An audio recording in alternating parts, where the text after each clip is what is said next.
what's up? Ako nga pala si BT at nandito ngayon tayo sa BT Reaction. And welcome to my channel, Tunay na Kritiko. At meron po tayong panonooring video ngayon. Ito po ay nagbula kay News PH. Sa mga hindi pa po nakakabisita sa channel ni News PH, bisita na po kayo mga katunay. At kung hindi pa kayo nakakapag-subscribe, subscribe na din po kayo mga katunay kay News PH.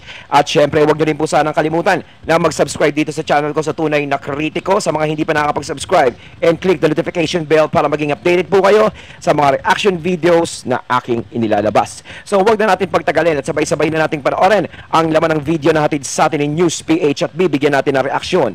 Pasok! Nga po yung pagbaliktad daw ni PBBM at JP Enrile mula po sa ICC. Paliwanag po natin kung ano po yung ibig sabihin yan. Kung matatandaan po natin, yung pakikipag-ugnayan po, yung tratado, pag nag-enter po ng treaty, ang isang bansa, kinakailangan po niya ng pagpirma ng 3/4 ng Senado. No? Yun po yung katungkulan ng Senado. Kaya po tayo naging miyembro ng ICC. Ang nag-create po niyan, yung treaty po na nag-create niyan, yung Rome Statute. Paliwanag lang natin ng konti. At that time, si Pangulong Marcos ay senador pa ng Pilipinas at si Juan Ponce Enrile ay presidente ng Pilipinas. Kaya po yan yung ano na yan. So, sa makatuwid, pinalalabas nitong ang linyahan ngayon ng mga kakamping. Pinapakita nila na baliktarin to si Pangulong Marcos tsaka si JP. Samantalang sila, inaprubahan daw nila, pinirmahan nila yung pagmemiyembro ng Pilipinas dyan sa ICC. Ngayon daw, bakit daw bumabaliktad? Gusto nilang palabasin, takot si Marcos kay Duterte. Yun yung linyahan ngayon ng mga kakamping. Willing silang bumaliktad, kumbaga parang prinsipyo. Naniniwala kayo sa ICC nung ito ay nag-enter yung Pilipinas. Katunayan, pumirma kayo. Okay. May bahid po ng katotohanan yan. Bakit po bahid? Kasi po, kaya po nakapirma si Juan Ponce Enrile. Actually, Senate President siya, hindi po siya nag-concur, hindi po siya na umayon na tayo ay maging bahagi ng ICC. Sa boto po, ang boto kasi niyan, para sigurado lang tayo, tignan natin yung boto. Okay, sa botong bali yung ang sponsor niyan si Senator Miriam Defensor Santiago. So bumoto po sila, ang boto po nila ay 17 ang sumang-ayon sa ICC at isa lang po yung abstain. Hindi, isa lang yung against, So ito po yung masumang-ayon. Angara, Cayetano, dalawang Cayetano, Defensor, Ejercito, si Joseph Estrada, ano pa pala nito? Senador pa. Joseph Estrada? O ba kasi ano to? Jinggoy. Si Jinggoy ba to? Ejercito Estrada? Malamang si Jinggoy to. Si Jinggoy na Hunasan, Lacson, Marcos, Osmeña, Pangilinan, Pimentel, Revilla, Soto, Trillanes at Villar. At ang tumutol po si Enrile. Pero dahil siya po, nanalo po yung boto ng nakakarami, isa lang po siya nag-against dito sa ICC, pumasa po ito, kaya po may pirma siya ron kasi siya yung Senate President. Okay? Malinaw po yan. O yun naman pala, kumbaga, ginalang niya yung ginalang niya yung botohan, di ba? Kumbaga, siya lang kasi mag-isa eh. Kumbaga, maraming bumoto na sumasang-ayon. Ari niya si BBM, hindi po ganun yun, Sumang-ayon kayo na mag-member ng ICC. Hindi naman po pagsang-ayon lang tapos wala na nangyari. May naganap po di ba? Naging presidente po si Pangulong Duterte. So ngayon, member na tayo ng ICC. Wala naman pong problema ron. Talaga namang member tayo, di ba? Nang naging Pangulo si President Duterte, member pa tayo. Nag-conduct ngayon si President Duterte ng war on drugs. At ang magagaling na dilawan, dinimanda siya sa ICC na hindi naman karapat-dapat. Bakit po? Ano po ba ang dapat ayon sa ating saligang batas? Yan po ginawa nila, shortcut Ayaw po nilang dumaan, ayaw po nila sundin yung ating saligang batas, pumasok agad sa ICC. Ang sinasabi po dyan, di ba? Pag na-exhaust nyo na ang lahat ng effort, tapos, kitang-kita na wala ng pag-asa, di ba? Wala pa nga silang effort Kung ang presidente ang target nila, impeachment dapat. At meron na po tayong karanasan na presidente rito na na-impeach. Yan nga po si Joseph Estrada. Joseph.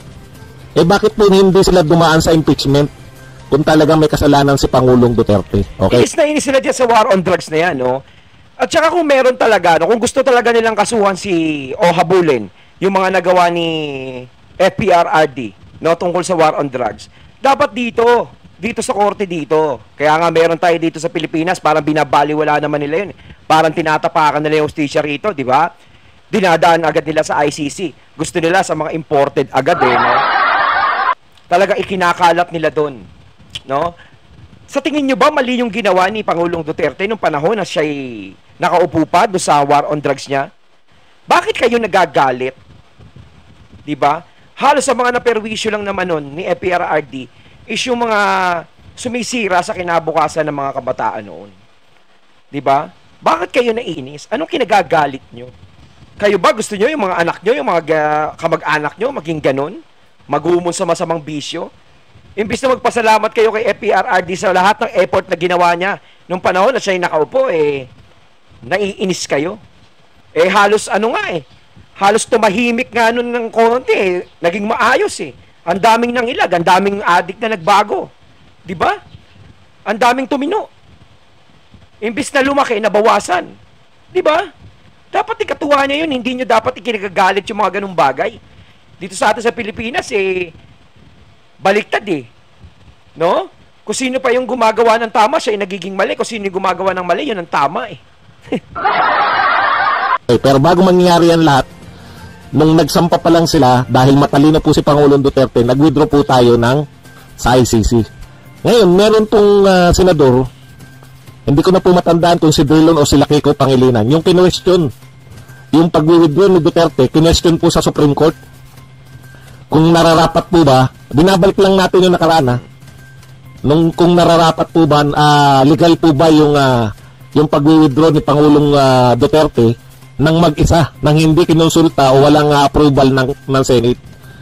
At yan po sinabi ng Supreme Court na legal ang ginawa ni Pangulong Duterte. Okay, ngayon, ano na tayo ngayon? Ito na ngayon yung usapin, 2023 na. Inihahabol nila kay Pangulong Marcos at kay JPE, pumirma kayo noon Tapos ngayon, babaliktad kayo. Malamang takot kayo kay Duterte. Hindi po ganun yung takot-takot. Legality po pinag-uusapan. Ibig sabihin, nagpasya na po ang Supreme Court ng Pilipinas na legal po ang pag-withdraw natin sa ICC. Kaya ibang sitwasyon na po ngayon kaysa noon. May desisyon na yung Supreme Court Kaya pwede na rin, dahil mga legal na tao si Juan Ponce Enrile at si Pangulong Marcos, hindi naman po sila mga illegal na nanunungkulan. Sila po ay sumusunod sa saligang batas at sa pagpapasya ng Supreme Court. Kaya po, natural lang na susundin nila na hindi dapat pumasok dito yung ICC. Panghihimasok yun. Kaya wala po sa hulog yung panawagan, yung gustong itwist na naman ng mga kakamping na pumirma nga kayo dyan tapos ngayon babaliktad kayo dahil lang sa takot kay Duterte. Okay. So nililinaw lang po natin, hindi po bumabaliktad sa kanilang pinirmahan. Actually, totoong naging miyembro tayo ng ICC. Pero biyan sa control na... Kasi, di ba, nagkaroon ng botohan nun, di ba? Nanalo yung nakakarami. Tapos si Juan Ponce Enrile ang hindi bumoto sa ICC, na makapasok dito, na maging miyembro tayo. Kumbaga, dati pa pala tayong miyembro. Di ba? Kaya kung tutuusin, wala namang bumabali-baliktad ng ganyan. May naging presidente tayo na nireklamo nyo Kayo may kasalanan yan. Nung nagreklamo kayo sa ICC, doon po napatunayan, hindi po natatakot si Duterte na humarap sa kaso. Ang tagal na po nito, di ba? Ang tagal nyo na. Ang tanong ko lang, pwede nyo sabihin, kayong mga kakamping, pwede nyo sabihin na wala naman kaming magiging hustisya pag dito kami nagsampa sa Pilipinas dahil presidente yung kaharap namin. Ngayon, hindi na presidente si Duterte. Pwede nyo na sampahan ng kaso. Ang question ko sa mga dilawan at kakamping, bakit hanggang ngayon wala nagsasampa ng kaso sa Korte ng Pilipinas laban kay Duterte at laban kay Bato? Yun yung problema natin. Gusto nyo kasi ipahiya si Pangulong Duterte dun sa international community. Tinasakyan nyo yun. Gustong-gusto rin naman ng ICC yun. Dahil wala naman silang silbi. Gusto nila talaga, sikat po si Pangulong Duterte sa buong mundo Yung war on drugs ni Duterte, sikat po yan Gusto po nilang sakyan yung popularity ni Duterte. Para halos nga sa ibang bansa, napapanood natin yung ginawang war on drugs ni FPRRD nun. Halos kumakala talaga lahat ng ginawa niyang yun. siguro siya yung pinakamatinik na presidente talagang gumawa ng ganun. Meron pa bang ibang presidente na gumawa nun bukod kay FPRRD? Na-convict nila si Duterte, magkaroon na naman sila ng parang dilaw na dilaw po eh. Pondo lang habol niyan. Dahil napapahiya po sila rito eh. Pag hindi po nila tinuluyan si Duterte, wala na po silbihan, pero matutuluyan kayo. Dahil pag tinuloy niyo yung investigasyon, nagkorte kayo ng hindi nakikialam, hindi pumupunta si Pangulong Duterte, mas nakakahiya. Paano niyo i-enforce? Palagay na natin, sabihin yung guilty si Duterte ayon sa investigasyon niyo. Ang tanong, paano niyo yun re-reinforce? Wala naman kayong standing army. Kaya nga importante, no? Importante na yung bansa na kinabibilangan ng inuusig ninyo ay kasapin nyo. Dahil kung kasapin nyo, halimbawa kasapi tayo, walang magagawa si Pangulong Marcos dahil may jurisdiction kayo. Yun po yun. Eh wala kayong jurisdiction. Bakit nawalan kayo ng jurisdiction? Ayon ang ating natunghayan ng video na nagbula kay News PH at syempre natunghayan din natin si Sir Badong Aratiles na nagbigay ng kanyang komento about this.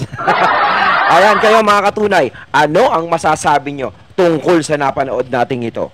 'Di ba? Walang bumabaliktad mga kabayan. So once again, I'm BT and I'm out. Peace.